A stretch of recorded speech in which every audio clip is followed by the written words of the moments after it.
ہر دور ہر زمانے میں اللہ رب العزت اپنے برگزیدہ بندوں کو بھیجتا رہتا ہے جو اپنے علم، حکمت اور حلم سے انسان کے نزدیک فہم کی راہ بخشتے رہتے ہیں۔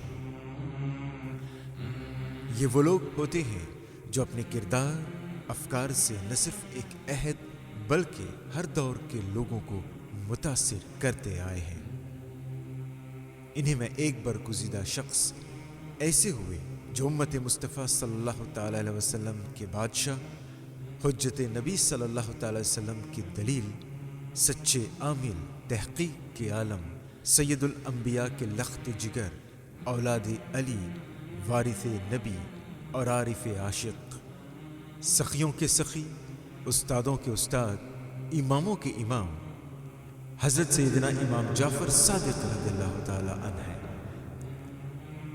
جن کو پوری دنیا جھک کر سلام کرتی ہے۔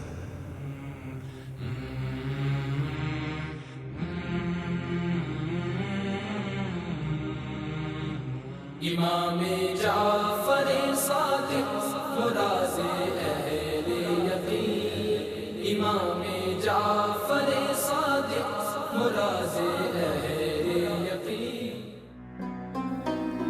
امام جعفر صادق رضی اللہ تعالیٰ عنہ کی ولادت مبارک ربیع الاول شریف میں سن 83 ہجری میں ہوتی ہے۔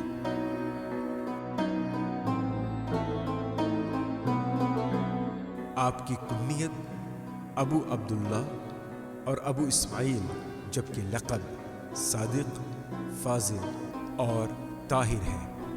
حضرت جعفر صادق رضی اللہ تعالیٰ عنہ کا سلسلہ نسب کچھ اس طرح ہے۔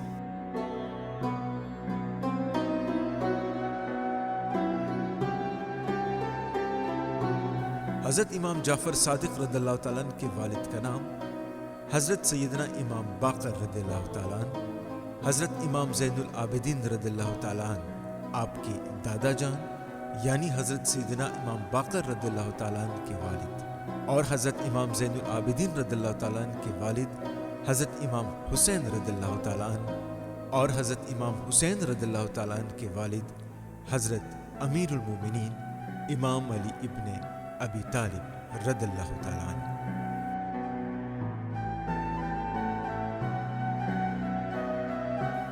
اس طرح حضرت جعفر صادق رضی اللہ تعالیٰ عنہ کا سلسلہ نسب والد کی طرف سے چھٹی پشت میں حضرت اکرم جناب محمد مصطفیٰ صلی اللہ تعالی وسلم سے جا ملتا ہے۔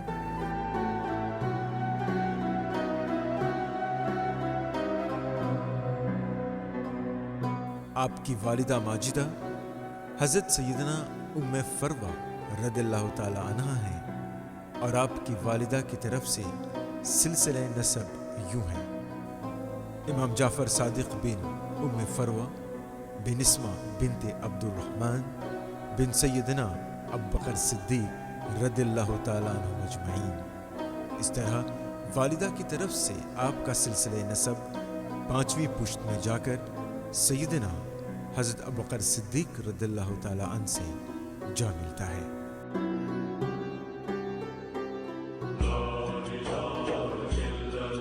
جب حضرت جعفر صادق رضی اللہ تعالیٰ عنہ کی ولادت کے دن قریب آنے لگے تو آپ کے دادا جان امام زین العابدین رضی اللہ تعالیٰ عنہ نے فرمایا: ان قریب اللہ مجھے ایسا پوتا دے گا جو لاکھوں لوگوں کو علم دے گا، اور اس کے علم سے قیامت تک دنیا فیض حاصل کرے گی۔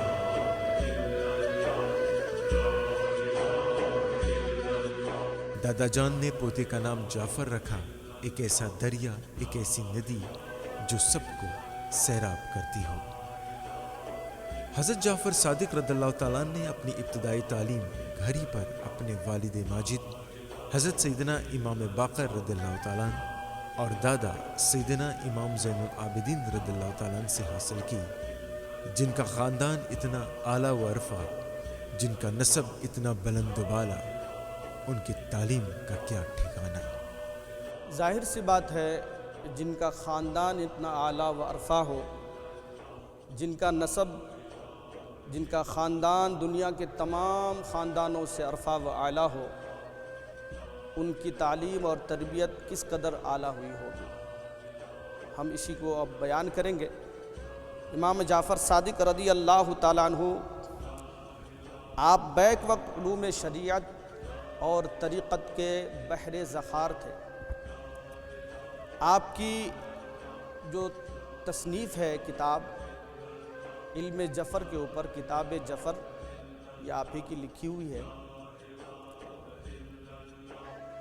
اعلیٰ حضرت عظیم البرکت فرماتے ہیں کہ جعفر سے جو جواب آئے گا وہ بالکل صحیح ہوگا، کیونکہ یہ علم جو ہے اولیاء کرام کا ہے، اہل بیت عظام کا ہے، حضرت مولا علی کا ہے۔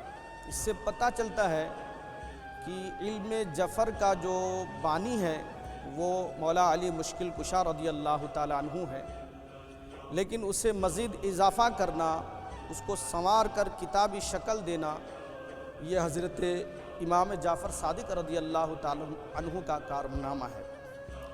آپ رضی اللہ تعالیٰ عنہ فرماتے ہیں، شواہد النبوت میں لکھا ہے کہ ہمیں ما کان و یکون کا علم سکھایا گیا ہے۔ ما کان و یکون ہوتا ہے یعنی جو کچھ پہلے ہو چکا ہے اور جو بعد میں ہونے والا ہے، ان ساری چیزوں کا علم ہونا، اس کو ما کان و یکون کا علم کہا جاتا ہے۔ آپ کے علم کا اندازہ آپ اس سے لگا سکتے ہیں کہ آپ کے شاگردوں میں بہت سارے شاگرد ہیں، جن میں سے چند شاگردوں کا میں نام لیتا ہوں، آپ کو اندازہ ہو جائے گا کہ حضرت امام جعفر صادق رضی اللہ تعالیٰ عنہ کس قدر بڑے عالم تھے۔ آپ کے شاگردوں میں حضرت امام اعظم ابو حنیفہ، حضرت امام مالک، حضرت ابو ایوب سختیانی، حضرت یحییٰ بن سعید و حضرت ابن جریح اور حضرت سفیان ثوری رحمۃ اللہ تعالی علیہم اجمعین۔ ان میں سے ہر ایک اپنے وقت کے بہت بڑے امام اور فقیہ ہوئے، اور جب ان کے شاگردوں کا یہ عالم ہے تو ان کے استاد حضرت امام جعفر صادق رضی اللہ تعالیٰ عنہ کے علم کا عالم کیا ہوگا۔ تو آپ کا علم کا دائرہ بہت وسیع ہے، اور آپ نے جو ہے اپنے علم، اپنی تجربات سے کافی مخلوق کو فائدہ پہنچایا، اور آپ کے شاگرد جو سیکھے، اور اس سے جو دنیا آج امام اعظم فقہ حنفی کے سب سے بڑے امام اعظم آپ کے شاگرد ہیں، اور دنیا جانتی ہے کہ علم کی دنیا میں، فقہ کی دنیا میں حضرت امام اعظم کا کیا رتبہ ہے۔ تو جب شاگرد کا یہ عالم ہے تو استاد کا عالم کیا ہوگا۔ امام جعفر صادق فراز اہل یقین، امام جعفر صادق فراز اہل یقین۔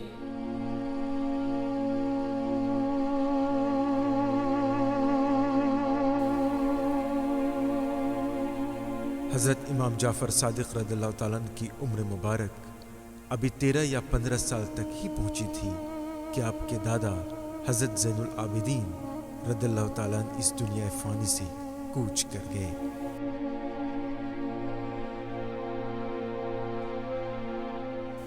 دادا کے انتقال کے بعد آپ نے ان کے مدرسے کی ذمہ داری سنبھالی اور اپنے آپ کو زیادہ مصروف کر دیا۔ آپ دن میں ہمیشہ روزے میں رہا کرتے تھے، اور کبھی بھی کسی نے آپ کو مصروفیت کے بغیر نہیں دیکھا۔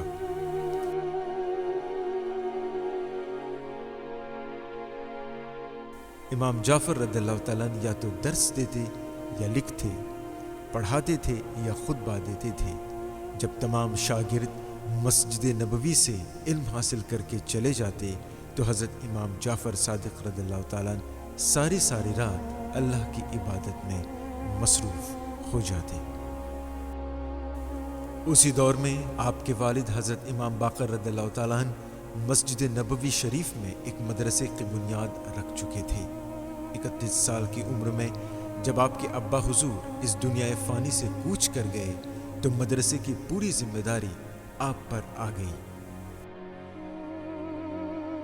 ایک طرف حضرت جعفر صادق رضی اللہ تعالیٰ عنہ امام اعظم، امام عاصم، حضرت بایزید بستامی جیسے عالم تیار کر رہے تھے، تو تو دوسری طرف دنیا دار حکومت سنبھال رہے تھے اور آپ کو فناہ کرنے کی سازشیں بھی کی جا رہی تھیں، کیونکہ آپ اپنے علم، اپنے کردار، اپنے اخلاق سے لوگوں کو سیراب کر رہے تھے۔ پورے حجاز میں آپ مشہور ہو گئے اور دور دراز سفر طے کر کے لوگ آپ کے یہاں آنے لگے تھے۔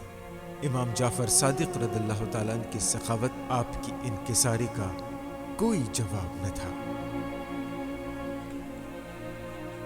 سخاوت یہ میرے آقا صلی اللہ علیہ وسلم کی یہ بہت اچھی عادت ہے، اور آپ کے فیضان سے جو ہے آپ کے خانوادے والے بھی بڑی سخاوت کرتے آئے۔ تو امام جعفر صادق کے بارے میں آتا ہے کہ ایک شخص کی یہ اشرفیوں کی تھیلی گم ہو گئی، تو اس کا الزام آپ پر لگا دیا کہ آپ نے چوری کیا، نعوذ باللہ۔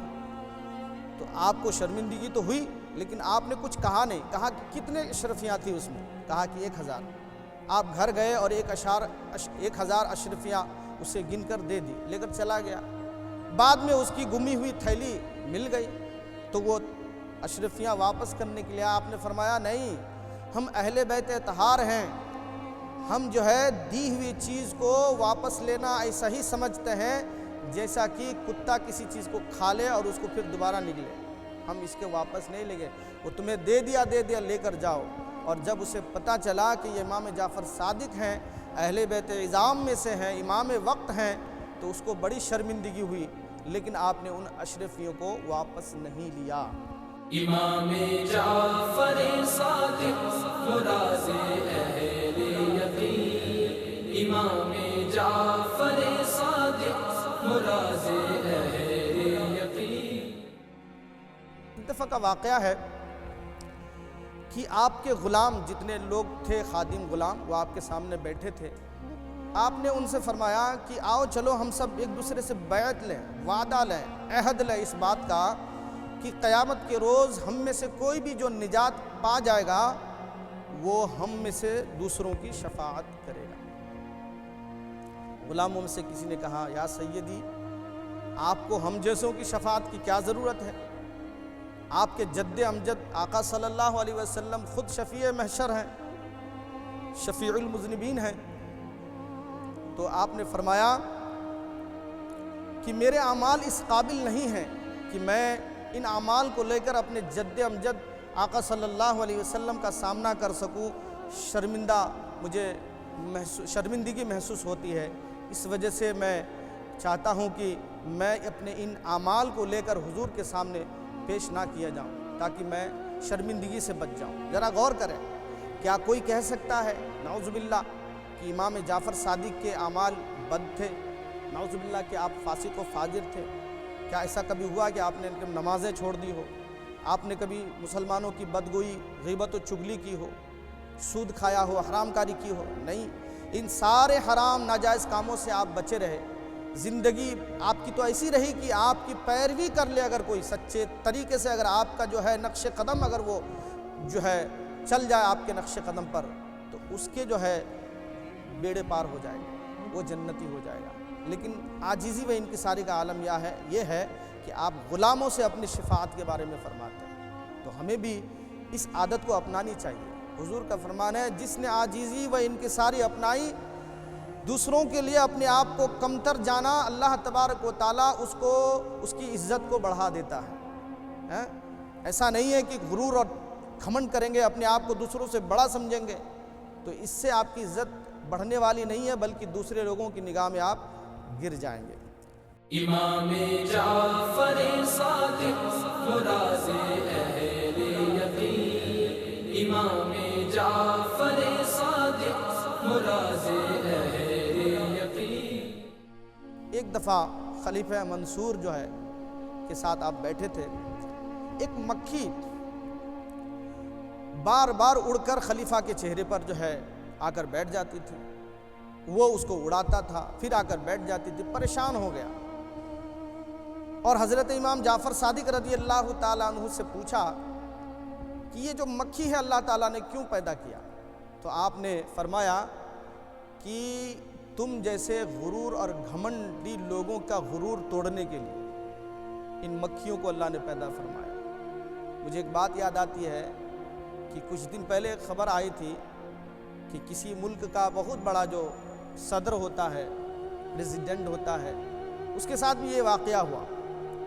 پریس کانفرنس کر رہا تھا وہ، اور اسی دوران میں ایک مکھی اسے پریشان کرتی بار بار چہرے پہ۔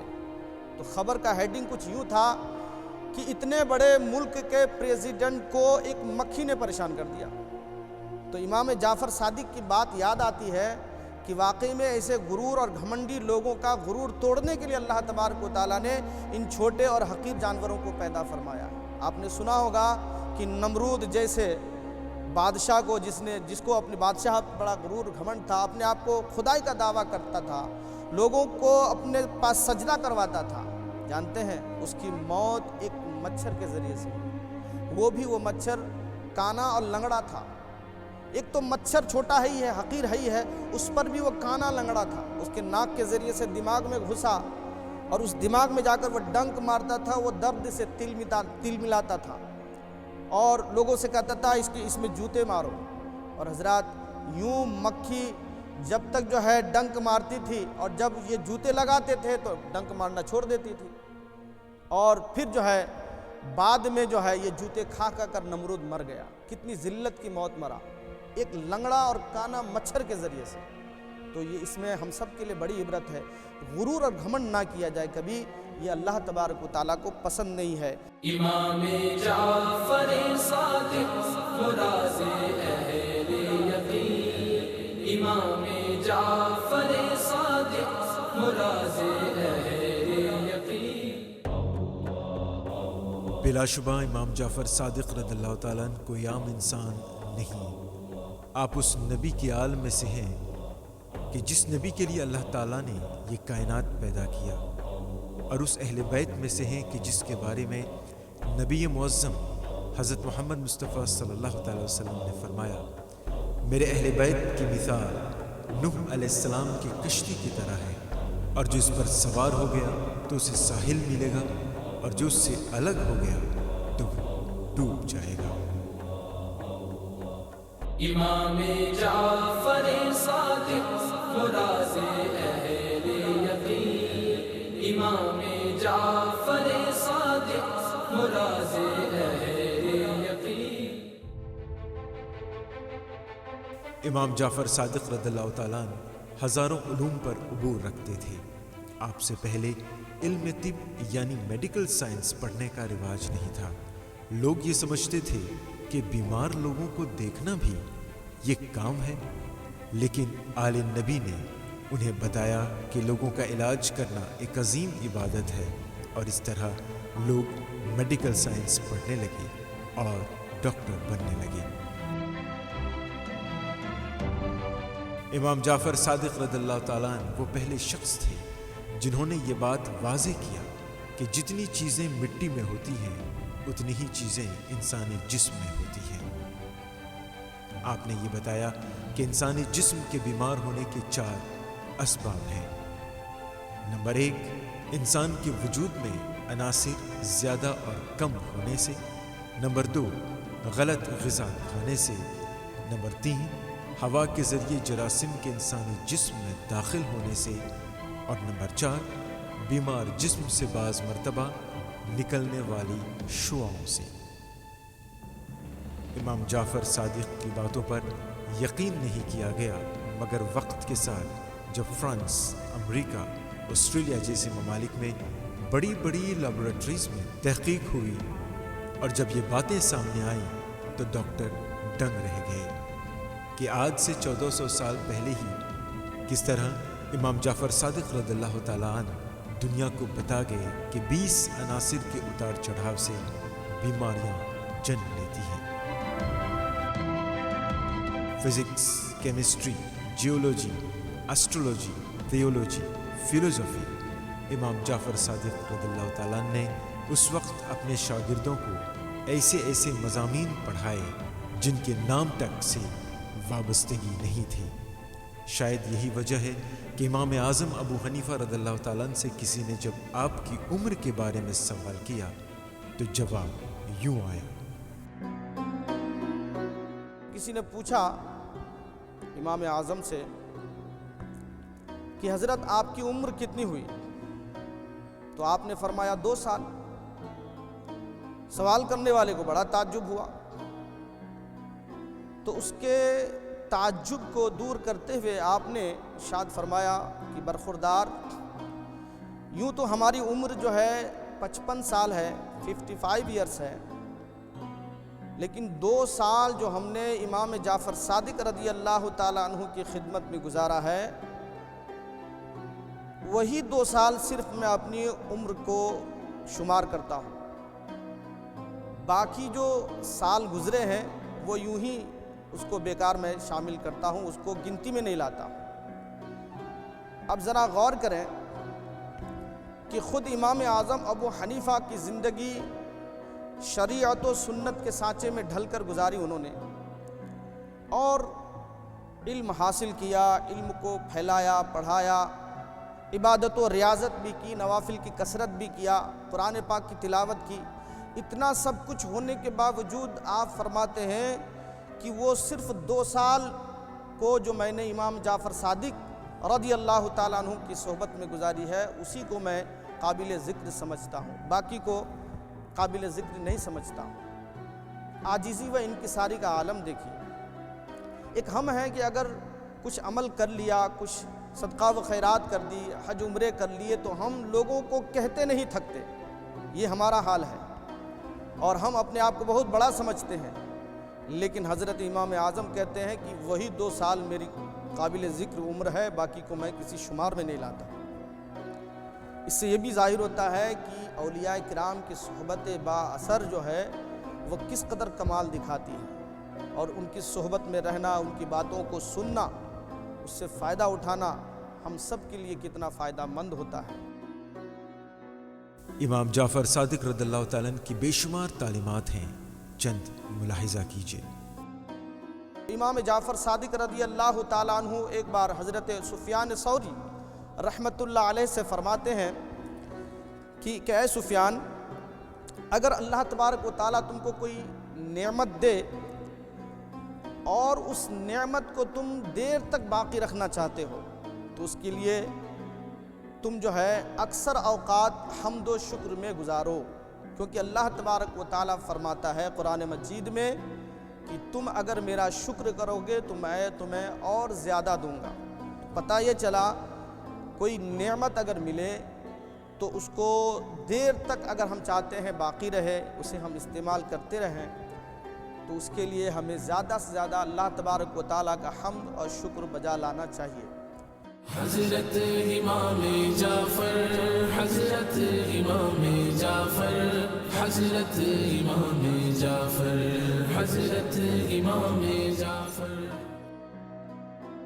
آگے حضرت امام جعفر صادق رضی اللہ تعالیٰ عنہ فرماتے ہیں حضرت سفیان ثوری سے کہ اے سفیان، اگر کبھی تم محسوس کرو کہ تمہارے رزق میں تنگی ہے تو استغفار کرو، استغفار کرو، کیونکہ اللہ تبارک و تعالیٰ فرماتا ہے کہ تم اگر استغفار کرو گے، کیونکہ اللہ تبارک و تعالیٰ غفار ہے، تو وہ آسمان سے تمہارے لیے بارش نازل فرمائے گا۔ آپ نے کیا فرمایا؟ ہم میں سے بہت سارے لوگوں کو رزق میں تنگی کی شکایت رہتی ہے، تو یہ امام جعفر صادق کی طرف سے دی ہوئی ایک تحفہ ہے، آپ اسے قبول فرمائیں۔ استغفار کی کثرت کریں، استغفر اللہ، یا پورا پڑھا استغفر اللہ ربی من کل ذنب واتوب الیہ۔ جب بھی خالی اوقات ملے اس کو کثرت سے استعمال کریں، انشاءاللہ رزق میں فراوانی ہوگی۔ حضرت امام جعفر، حضرت امام جعفر، حضرت امام جعفر، حضرت امام جعفر۔ ایک اور امام جعفر صادق کا جو ہے وظیفہ میں آپ کو دیتا ہوں۔ حضرت سفیان ثوری کو ہی آپ جو ہے تلقین فرماتے ہیں کہ جب کسی حاکم اور بادشاہ کی طرف سے کوئی غم ہو یا کسی طرح کا کوئی غم ہو، پریشانی ہو، تو لا حول ولا قوت الا باللہ العلی العظیم کی کثرت کرو، کیونکہ یہ جنت کے خزانوں میں سے ایک خزانہ ہے، اور اس کی کثرت کرنے سے انسان کا غم دور ہوتا ہے۔ تو ہم میں سے بہت سارے لوگ غم زدہ ہیں، کسی کوئی بیماری کی وجہ سے، کوئی اولاد کی وجہ سے، کوئی کاروبار کی وجہ سے غم میں ڈوبے ہوئے ہیں لوگ، تو اپنے غم کو ہلکا کرنے کے لیے، اپنے غم کو دور کرنے کے لیے اس وظیفہ کی کثرت کی جائے۔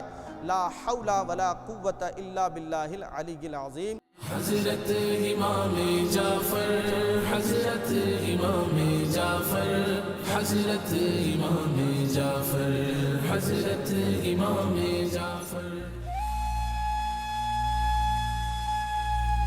اولیاء اللہ وہ ہیں کہ جنہیں دیکھ کر اللہ یاد آئے۔ رب کائنات اپنے محبوب بندوں کو کچھ خاص طاقتوں سے بھی نوازتا ہے، جن سے اللہ کی مرضی سے وہ ایسے کام کر جاتے ہیں کہ عام انسانی عقل دنگ رہ جاتی ہے۔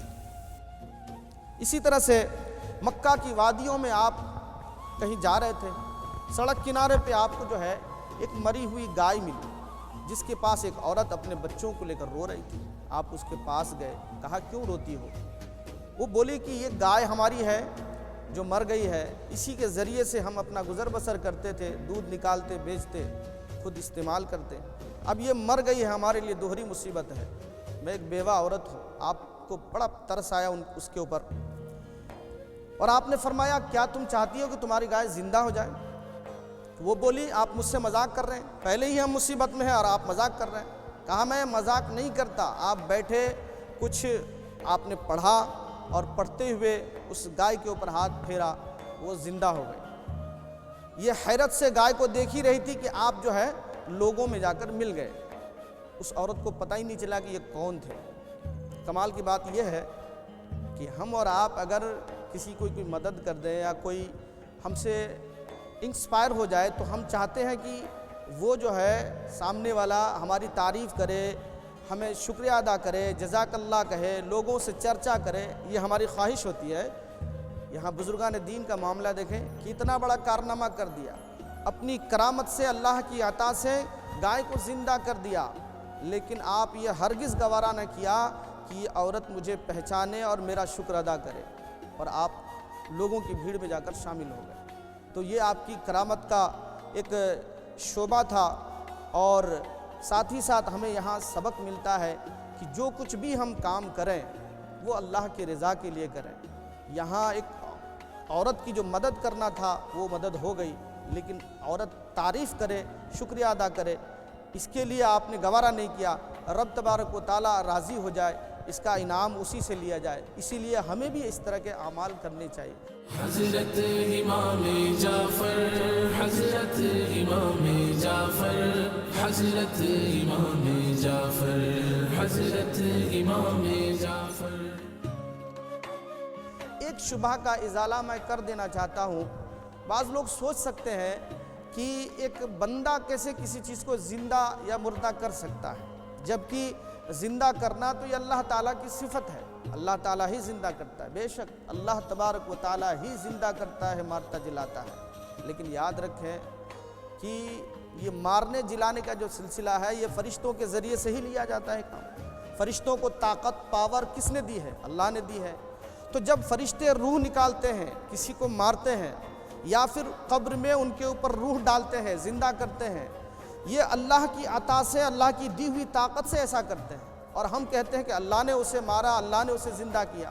کرتے فرشتے ہیں لیکن ہم اللہ کی طرف نسبت کرتے ہیں۔ اسی طرح حضرت عیسیٰ علیہ السلام جو ہے فرماتے ہیں کہ ابرئ الاکمہ والابرص واحیی الموتى باذن اللہ، میں کوڑیوں کو صحیح کرتا ہوں، بیماروں کو شفا دیتا ہوں، اور مردوں کو زندہ کرتا ہوں۔ حضرت عیسیٰ علیہ، یہ قرآن کی آیت ہے۔ اب آپ سوچیں، ہم جب کہتے ہیں کہ اللہ تبارک و تعالیٰ ہی مارتا جلاتا ہے، بے شک وہی مارتا جلاتا ہے، لیکن وہ اپنی قدرت سے کسی بندے کو یہ طاقت عطا کر دے، یہ کوئی بعید نہیں ہے۔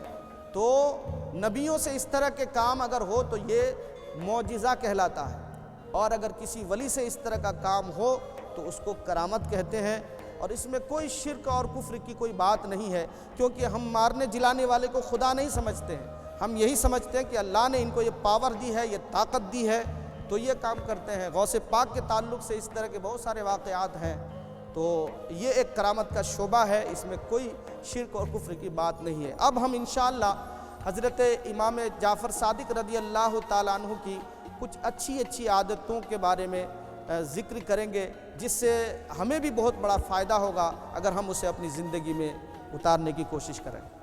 حضرت امام جعفر، حضرت امام جعفر، حضرت امام جعفر، حضرت امام جعفر۔ ایک بار اس نے جو ہے اپنے دربان کو سکھایا کہ جب امام جعفر صادق آئیں تو میرے پاس آنے سے پہلے ہی ان کو قتل کر دینا۔ کہا ٹھیک ہے۔ پھر ایک دن اچانک امام جعفر صادق رضی اللہ تعالیٰ عنہ خلیفہ منصور کے پاس آ کر بیٹھ گئے، تو خلیفہ کو بہت تعجب ہوا اور غصہ بھی آیا کہ اس دربان کو میں نے سکھایا تھا کہ جو ہے تم قتل کر دینا میرے پاس آنے سے پہلے، لیکن اس نے ایسا کیا نہیں۔ خیر دربان کو اس نے بلایا یہ دکھانے کے لیے کہ تم نے لاپرواہی کی اور میرے پاس امام جعفر صادق بیٹھے ہوئے ہیں۔ تو وہ دیکھ کر چلا گیا اور اشارہ کیا کہ اب جب نکلیں تو تم چھوڑنا نہیں۔ امام جعفر صادق کچھ دیر بعد نکل کر چلے گئے۔ دربان کو بلایا، کیا کام ہو گیا؟ کہا کہ نہیں۔ کہا کہ تم نے ایسا کیوں کیا؟ نہ آتے وقت تم نے شہید کیا، نہ جاتے وقت ان کو شہید کیا، جبکہ میں نے تم سے کہا تھا۔ کہا کہ حضرت میں نے تو ان کو آتے ہوئے اور جاتے ہوئے دیکھا ہی نہیں ہے، صرف میں نے آپ کے پاس انہیں بیٹھتے ہوئے دیکھا ہے، آتے جاتے دیکھا ہی نہیں، تو میں شہید کیسے کروں گا؟ تو یہ دیکھے، کہتے ہیں نا جسے اللہ رکھے اسے کون چکھے۔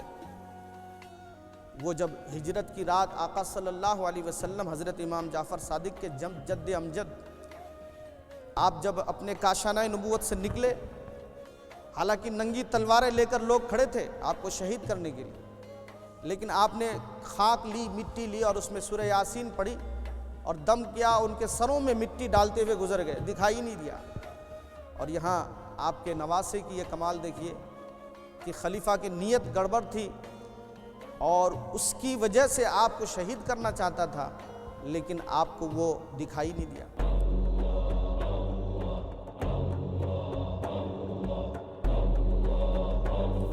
اور ایک وقت ایسا آیا جب حضرت سیدنا امام جعفر صادق رضی اللہ تعالیٰ عنہ نے خلوت نشینی اختیار کر لی اور اپنے خانقاہ سے باہر تشریف نہیں لاتے تھے۔ پوچھنے پر آپ نے جواب یوں دیا: جانے والے کی مانند اب وفا چلی گئی، لوگ اپنے اپنے خیالات اور امیدوں میں کھو گئے۔ اگرچہ ہم وفاداری اور دوستی کا دم بھرتے ہیں، لیکن فریب اور بے وفائی ان کے دلوں میں کوٹ کوٹ کر بھری ہوئی ہے۔ ادھر عباسی خلفاء میں منصور خلیفہ کی دشمنی حضرت جعفر صادق کے خلاف اور بڑھ گئی۔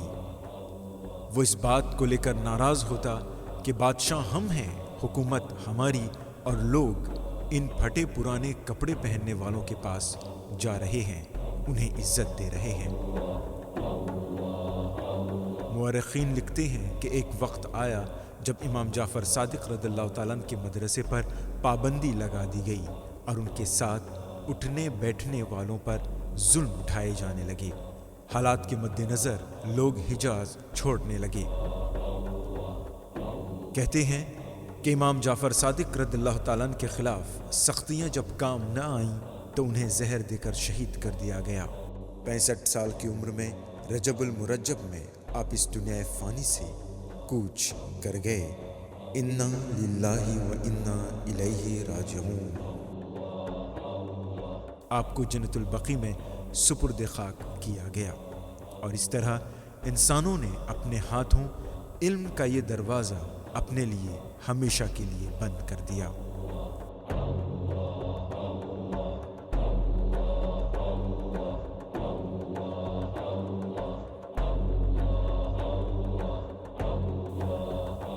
ہر سال عقیدت مند امام جعفر صادق رضی اللہ تعالیٰ عنہ کے نام پر نیاز و فاتحہ کا اہتمام کرتے ہیں۔ آپ کی نیاز جو ہوتی ہے، آپ کا جو فاتحہ ہوتا ہے، اسے کنڈوں کے نیاز سے ہند و پاک میں زیادہ تر مشہور ہے۔ کنڈوں کی نیاز یہ 22 رجب کو کرتے ہیں، 22 رجب المرجب کو کرتے ہیں۔ ٹھیک ہے، جائز ہے اس میں کوئی، چونکہ یہ تاریخ جو ہے یہ عرفی ہے، لیکن میں مشورہ دوں گا کی نیاز اگر امام جعفر صادق کی آپ اور ہم کریں تو وہ 15 رجب المرجب کو ہی کیا جائے، کیونکہ یہ آپ کے وصال اور وفات کی تاریخ ہے، اور جن تاریخوں میں اہل اللہ وفات پاتے ہیں ان تاریخوں میں اللہ کی خاص رحمت ہوتی ہے، ان کی توجہ اپنے چاہنے والوں ماننے والوں پر اس دن خاص طور پر جو ہے رہتی ہے، تو ہم اس دن نیاز و فاتحہ کا اہتمام کریں۔ آج بھی پوری دنیا رسول اللہ صلی اللہ تعالی وسلم کے اس نواسے کو سلام کرتی ہے۔ آپ نے اپنے چاہنے والوں سے یہی کہا کہ دیکھو ہر حال میں اللہ تبارک و تعالیٰ کی فرما برداری کرنا، اس کے خلاف ورزی نہ کرنا، سنتوں پر عمل کی تلقین فرمایا، اور آپ نے اپنے مریدین اور چاہنے والوں کو صوم و صلات کی پابندی کا جو ہے آپ نے کہا، اور ساتھ ہی ساتھ جو ہے آپ نے ہر حال میں حق پر ڈٹے رہنے کی تلقین فرمایا، یعنی کچھ بھی ہو جائے لیکن حق کا راستہ جو سچا راستہ ہے، سیدھا راستہ ہے، اس سے نہ ہٹنا، چاہے تم پر کیسی بھی مصیبت آ جائے۔ تو اگر کبھی موقع ملے ہمیں اور آپ کو تو ان بزرگان دین کی سیرت کو پڑھا جائے، سمجھا جائے۔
سلام ہو نواسہ رسول، اماموں کے امام، امام جعفر صادق رضی اللہ تعالیٰ عنہ پر۔